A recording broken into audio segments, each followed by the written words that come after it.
All right, everyone, I'm going to walk you through my entire back routine to build muscle and well-rounded strength in the entire back. Kicking things off with weighted pull-ups. The pull-up, it's the greatest exercise of all time. I'm heavily biased, but if you were to ask me pull-ups versus lat pull-downs, which should you start your workout with? Has to be the pull-up. If you're at a level where you can do these with your body weight and or added weight. Today, I'm playing around with 45 kilos, and the way I like to approach back training and training period is with auto-regulation in mind. As much as I like to try and match or beat what I did the previous workout, if I'm feeling average on the day, I'll drop my weights. If I'm feeling similar to last time, I'll use a same amount of weight, and you guessed it, if I'm feeling awesome, I'll up the weight as much as necessary. I'm a big fan of starting the first exercise with the one that has the most progression potential. With the pull-up, especially adding weight to it, there's a lifetime of progress. I will never outgrow this exercise. You will never outgrow this exercise. And that's why I like to start with that in my most fresh state. It's always good to choose an exercise that's a little bit more athletic, requires a little bit more skill, one that's more difficult, and of course, compound in nature. I was really happy with my performance today. I was able to hit at least 5+ reps on this bad boy, and I was happy with my effort. More than anything, I can see that rep speed is slowing down on the final few reps. It's becoming difficult to get that full range of motion, chin above the bar. It was difficult, and it was reflected in those objective markers. I always look for that stuff to keep myself honest. It's not, does it feel hard? Is it actually reflected in the visual? Because we can all lie to ourselves and think that we're working hard. And if we were to film ourselves and watch back later, we'd see that we had way more reps in the tank. And I was happy to see with this footage in particular that it was pretty honest. The goal with these pull-ups is more strength focused. As you can see, I'm barely getting that chin above the bar, and I'm trading maximum range of motion for as much weight as I can handle to at least hit this minimum standard. And that's the cool thing with pull-ups. You can play with so many different ways of doing these.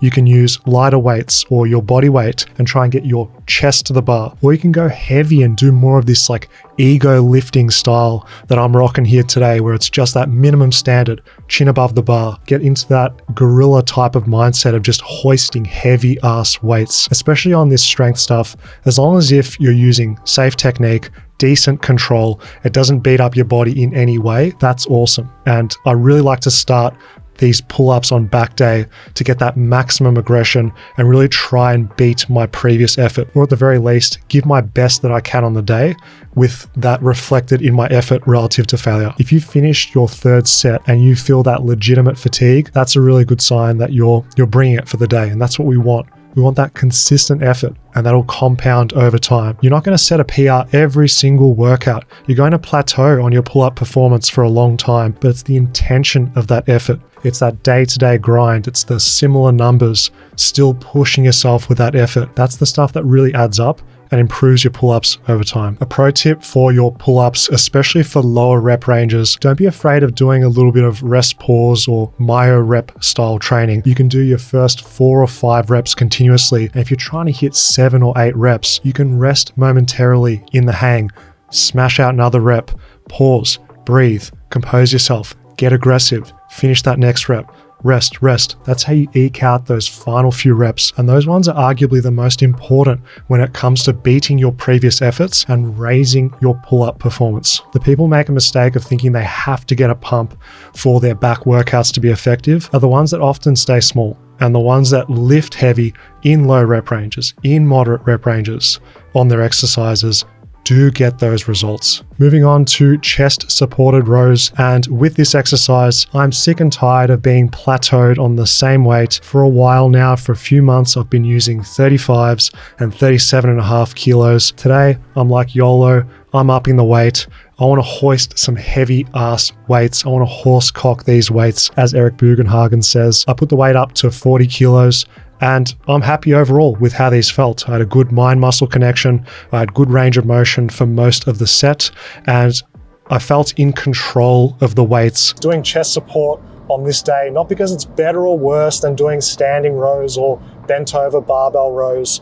It's just that on the previous session was my leg day, and I was doing tons of Romanian deadlifts, so my spinal erectors and hip hinge is pretty fatigued. So today's back day, I'm trying to hit my back, and by using the chest support, it takes all of that balance and stability out of the equation, and I can focus on just pulling those things as hard as I can to failure, rinsing, repeating for a few sets, progressively overload that over time with more reps, more weight added on the exercise, and you'll get there. That's the key thing with exercise selection. I'm doing a horizontal pull.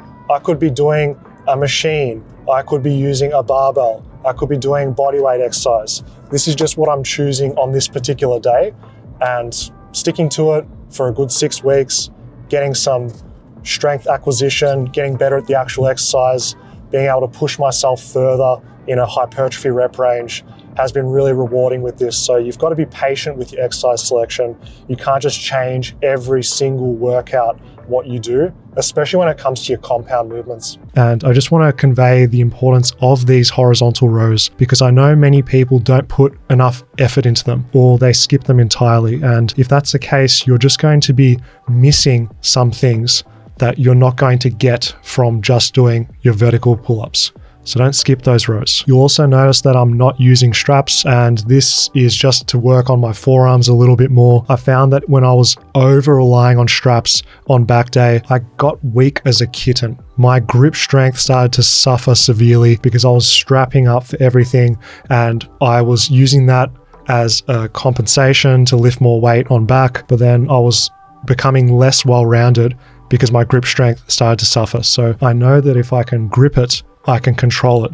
And one of my major goals is being athletic and mastering calisthenics movements. So I don't want my grip strength to be a limiting factor. So if it comes at the cost of some hypertrophy, I'm happy to have a stronger grip, more developed forearms by just integrating that into my pulling movements. I think that if you just use straps, you'll be missing something. If you never use straps, you won't tap into your full muscle building potential. By going raw with these rows and just keeping it simple, not trying to overcomplicate and over optimize for hypertrophy. I need the straps or else my back won't reach its full potential. I think there's a time and a place for straps when implemented correctly for the right goals, but for now, I'm enjoying rowing without straps. This one's called a high row, and it is a diagonal pull. So this exists between a vertical and horizontal pull. So you're working the angle between those two movements. In the past, I only ever did pull-ups and rows, and I neglected this range of motion. And I've found that since including diagonal pulls into my routine about 3 months ago, it's been awesome. I'm training a range of motion that I don't usually train. I'm able to target my lats in a different way because, as we know, the lats are on maximum stretch when they're reached across the body because of how the lats leverage the rib cage and some other anatomical stuff regarding origins and insertions. And throughout my 15 years of training, I've only ever done vertical and horizontal pulls. So it's been absolutely refreshing to introduce some variety into my routine when you've been in the game for a while. And just for everyone that wants to stay consistent on their journey, it is about having fun.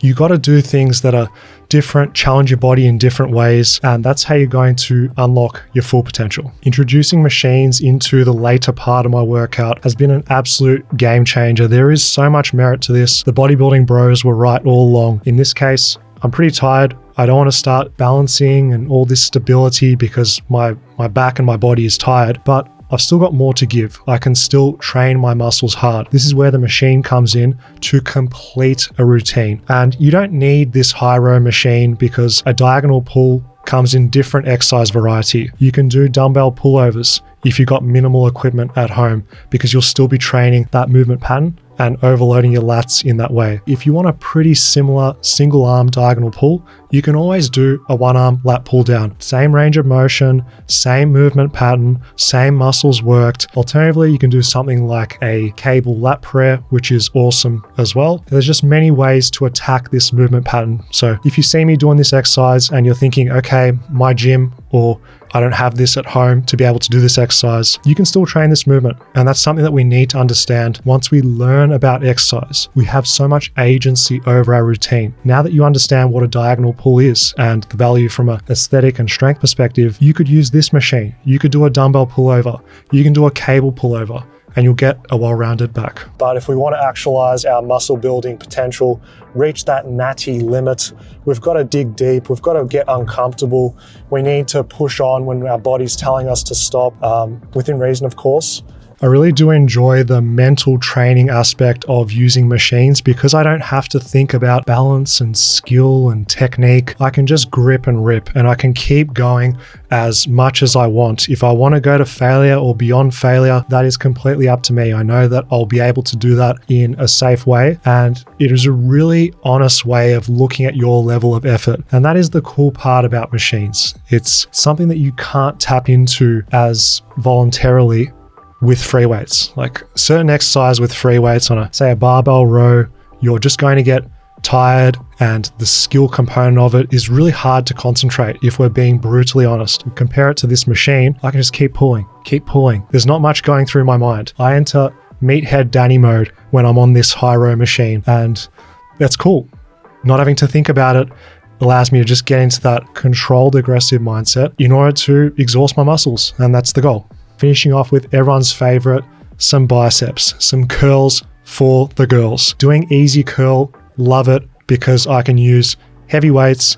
It is reliable, it is repeatable as an exercise. I can integrate that progressive overload, just getting heavier, keeping it really, really simple. You can see that I've got my back against a preacher bench just to prevent some excessive swinging and momentum. But after watching my form, if I'm honest with you, I'm starting to enter a little bit of ego lifting territory here. There's a bit of momentum. I'm okay with that. I can feel my biceps being worked. I'm in control of the weight at all times, and you don't have to constrain every single joint in your body for a curl to be effective. That's the true value of filming yourself, because when I was doing this exercise, it really felt like I was just curling my arms and my torso and body was stiff. A way of progressing next week is cheat less. You could use the exact same weight and make your biceps do all of the heavy lifting. There is more ways to see progress than one. And that's a theme in today's video. Even on something like a biceps curl, sticking to it, pushing yourself hard, not having that FOMO that you have to always change exercises, do what the latest optimal exercise is. Because in the scheme of things, you're doing a bicep curl. If you're pushing yourself hard to failure and you're progressing, you'll be fine. You don't need to major in the minor details of what specific angle are you curling at and the forms of resistance, whether it's free weights, machines, body weight. It matters, but it doesn't matter that much. If you enjoyed hearing my tidbits about training, you're going to love this video. YouTube has said that this is the best thing for you to watch, so check it out.